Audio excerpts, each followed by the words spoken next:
शुरू करो, डालो बुनियाद, घर महल नजर आएगा। वंडर लाइए, वंडर अपनाइए, फर्क नजर आएगा। वंडर सीमेंट, फर्क नजर आएगा। नमस्कार, मैं हूं रविंद्र जैन और आप देखना शुरू कर चुके हैं सबकी खबर।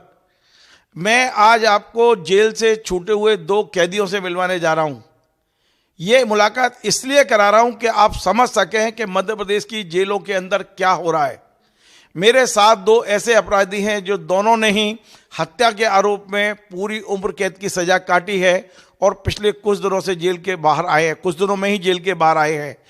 मेरे इस तरफ जो गुलाब सिंह चौहान बैठे हैं, ये अभी कुछ दिन पहले यानी 26 जनवरी को उम्र कैद की सजा काट के जेल से बाहर आए हैं।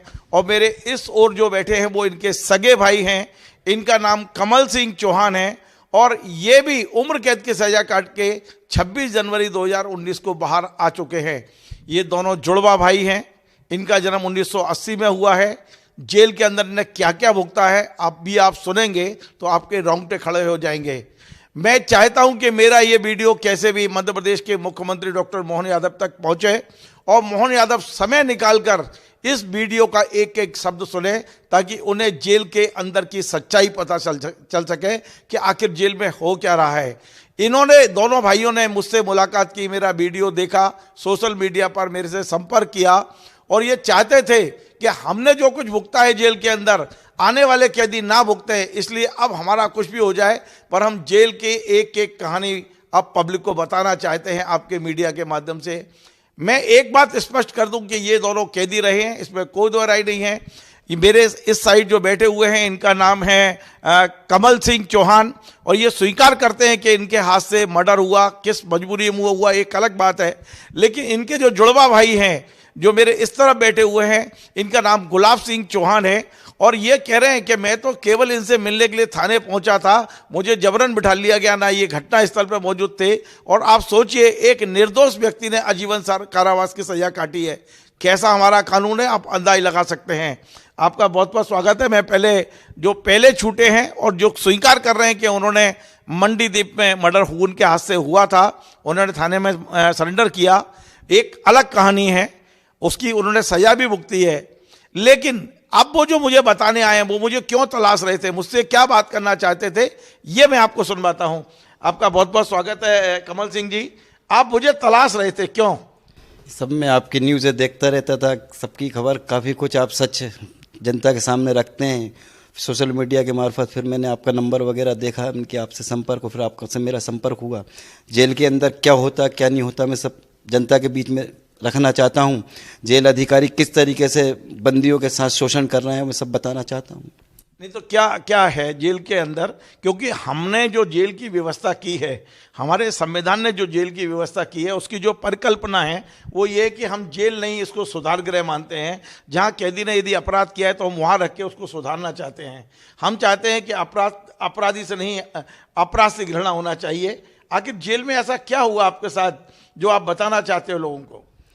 ये तो सिर्फ एक नाम है, सुधारात्मक सेवाएं सिर्फ नाम के लिए हैं कि अपराध से घृणा करो, अपराधी से नहीं। लेकिन अभी भी देखा जाए तो अपराधी से ही घृणा की जाती है और सुधार के नाम पे कुछ भी नहीं है। जेल में इतना भ्रष्टाचार है, अगर अपन सत्य के लिए अगर बात करेंगे, या तो प्रशासनिक आधार पर ट्रांसफ़र कर दिया जाएगा। मुझे सागर सेंट्रल जेल ट्रांसफ़र कर दिया, 19 महीने मैंने काल कोठरी में काटी, पृथक कक्ष सेल में 19 महीने मैंने काटा है, जो कि सूर भी नहीं देखा। सुबह 1 घंटे खोलते थे और शाम को 1 घंटे खोलते थे, ठंडे पानी में ही नहाना, सब कुछ अंदर ही देना।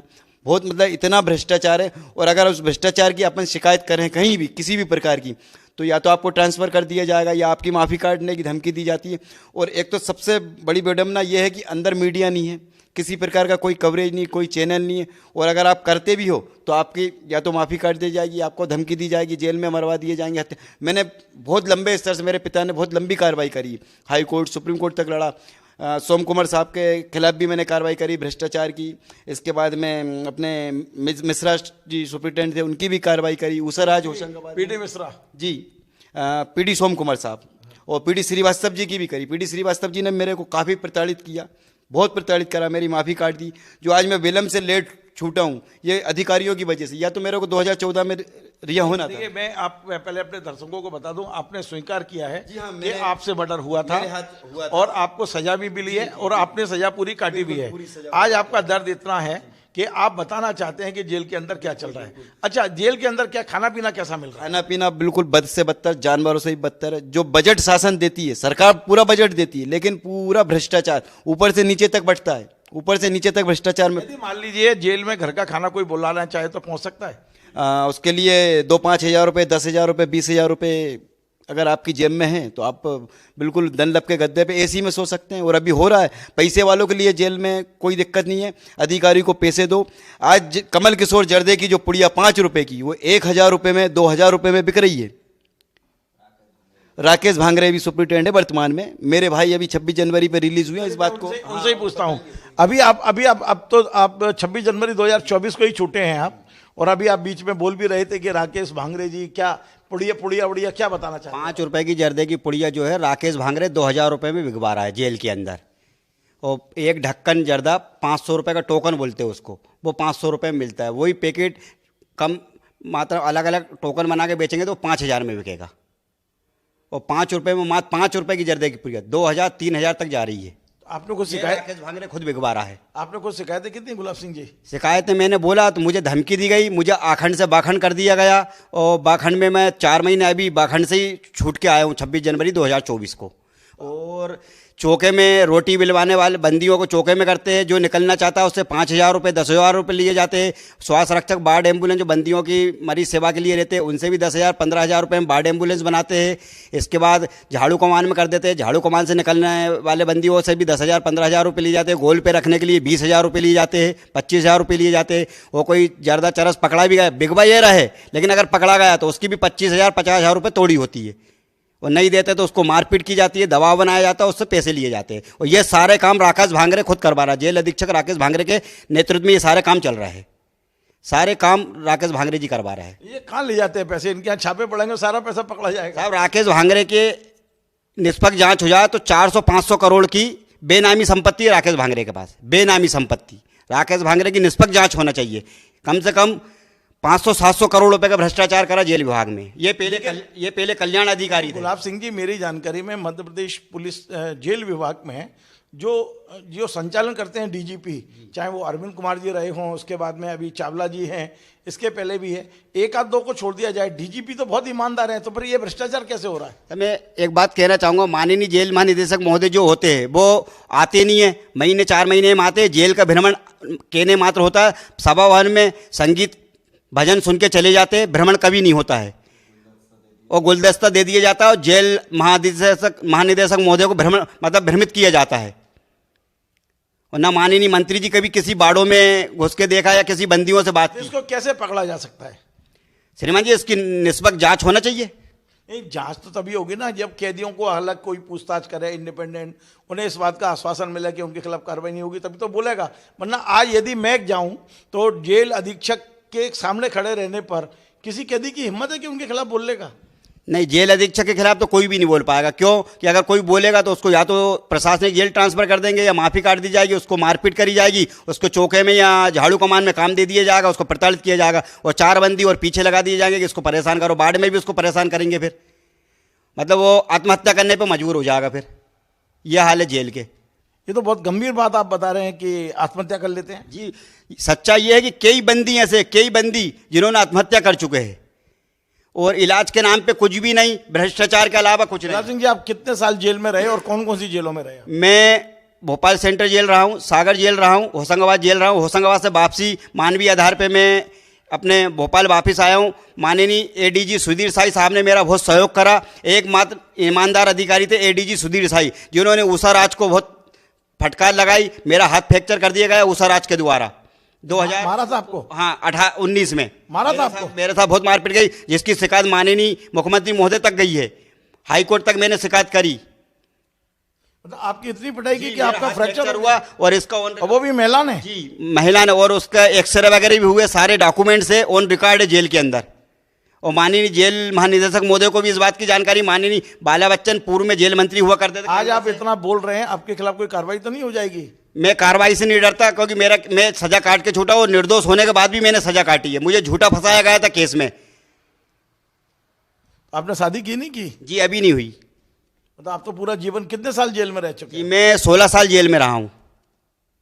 देखिए आप ये 16 साल जेल में रहे हैं और मैं अब इनसे पूछता हूं जो इनके बड़े भाई हैं, और बड़े भाई क्या ये जुड़वा हैं, ये दो 5 मिनट पहले पैदा हुए हैं और ये 2-4 मिनट पहले बाद में पैदा हुए हैं, दोनों छोटे बड़े भाई हैं। तो मैं अब इनसे पूछता हूं कि जेल में आखिर दोनों भाइयों को इतना क्यों प्रेरणा मिली कि आप लोग चैनल पे आए और अपनी बात कहें।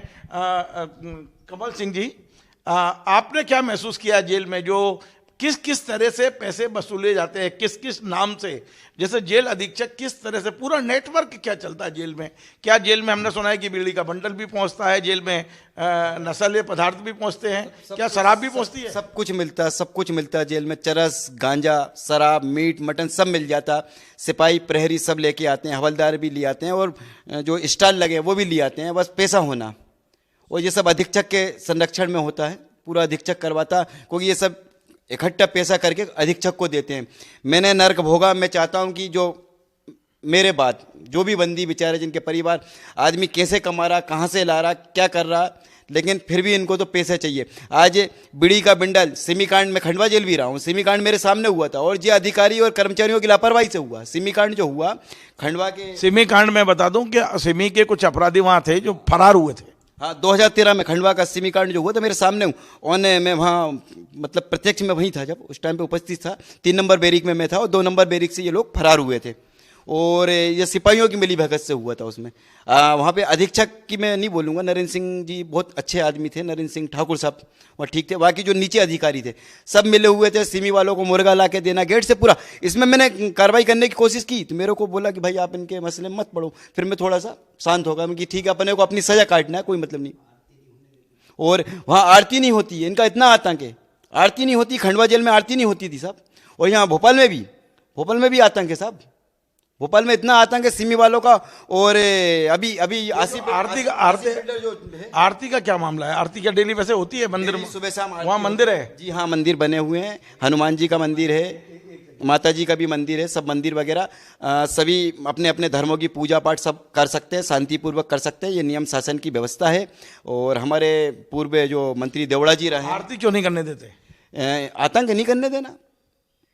नहीं तो अभी तो सिमी वालों को उन्होंने एक उस पर रखा हुआ है अलग, बिल्कुल। मैं खंडवा की बात कर रहा हूँ। अभी भोपाल तो खैर मैं होशंगाबाद 2019 26 जनवरी रिलीज हुआ हूँ। बाकी अभी भोपाल की क्या कंडीशन है ये मेरे भाई बताएंगे पूरी। क्या आरती हो रही है भोपाल जेल में? श्रीमान जी आरती तो होती है, लेकिन अभी भी इन लोगों के बहुत आतंक है। सिमी वाले तो खैर सेल में हैं, लेकिन इनकी हर डिमांड मानी जाती है, हर डिमांड। सिमी वाले जो भी मांगते हैं जेल अधीक्षक उनको लाके देता है। क्यों देता है? क्या आतंक है इनका? क्यों है आतंक? साहब उनसे भी पैसा ले रहा होगा राकेश भांगरे जेल अधीक्षक।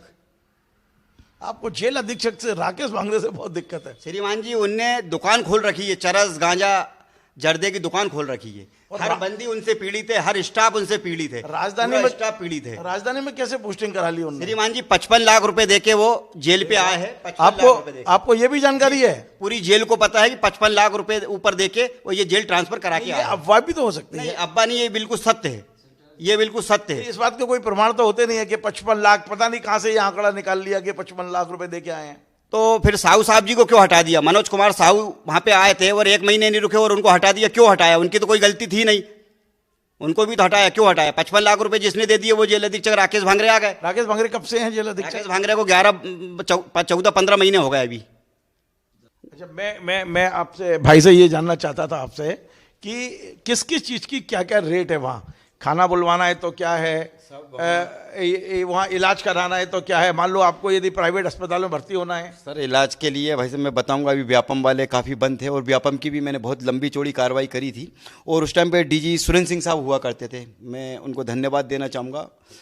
उनके जो अधीनस्थ अधिकारी थे, 14 अप्रैल शायद, मेरे को सही से ध्यान नहीं है, 30 अप्रैल की बात है। मेरे एविडेंस वगैरह भी एक जांच हुई थी, वो आए थे, उन्होंने पूछा भी सारी, मैंने उनको सामने सच्चाई रखी और उनके हटते ही जेल डीजी से हट गई, मेरे को सागर जेल ट्रांसफ़र कर दिया गया। उस टाइम मेरे भाई भी साथ में थे। और व्यापम वालों से काफ़ी पैसा अधिकारियों ने, व्यापम वालों ने साहब इनोवा गाड़ियाँ तक गिफ्ट में दी। भंडारी जी थे अरविंदो मेडिकल के जो चेयरमैन हैं, तो गाड़ियाँ गिफ्ट में दी अधिकारियों को सब सुविधा लेने के लिए। हमारे संजीव सक्सेना कांग्रेस नेता वो भी रहे हैं, अपने शिव हरे जी DIG वो रहे हैं, लक्ष्मीकांत शर्मा जी रहे हैं, काफ़ी लोग रहे। मैं देखता रहा मैं जेल सेवा में काम करता था और इन सब चीज़ों को मैं देखता था। तो इन सब चीज़ों के लिए जब मैंने आवाज़ उठाई तो सब मेरी आवाज़ दबाने के लिए मुझे प्रताड़ित किया, मेरी मुलाकातें बंद कर दी। मेरा सीआर जो सीआर होता बंदियों का भी, जैसे अधिकारियों का सीआर होता बंदियों का भी होता, तो मेरी माफ़ी काट दी, मेरे टिकट पे चेतावनियाँ लिख दी, इसको बाद उठा के मेरे को प्रशासनिक ट्रांसफ़र कर दिया। देखिए, मैं दोनों भाइयों से एक बात जानना चाहता हूं कि इस वीडियो के रिलीज होने के बाद यदि सरकार जांच करना चाहती है तो क्या आप दोनों जांच के लिए तैयार हैं? बिल्कुल। ये आपके पास जो प्रमाण है वो देने को तैयार हैं? प्रमाण देने की जरूरत नहीं साहब, ऑन रिकॉर्ड है। सीएम मुख्यमंत्री निवास या मुख्यमंत्री कार्यालय पूरी मैंने कार्रवाई करी, काफी जगह कार्रवाई करी है। आपने इस वीडियो में जो कुछ कहा उसके लिए आप जिम्मेदार हैं? जी जी जी, पूरे जिम्मेदार, बहुत काफी क्योंकि मैं आपका पक्ष दिखा रहा हूं और अपने इस चैनल के माध्यम से राकेश भांगरे जी हों या जेल के जो भी अधिकारी हैं, मैं उन्हें भी आह्वान करता हूं, वो अपना पक्ष रखना चाहें तो वो मुझसे संपर्क करें। मैं स्वयं आपका पक्ष दिखाने के लिए तैयार हूं। लेकिन निश्चित तौर पे ये जो दोनों भाई यहाँ बैठे हुए हैं, ये दोनों जेल से छूटे हुए हैं, दोनों ने आजीवन कारावास काटा है।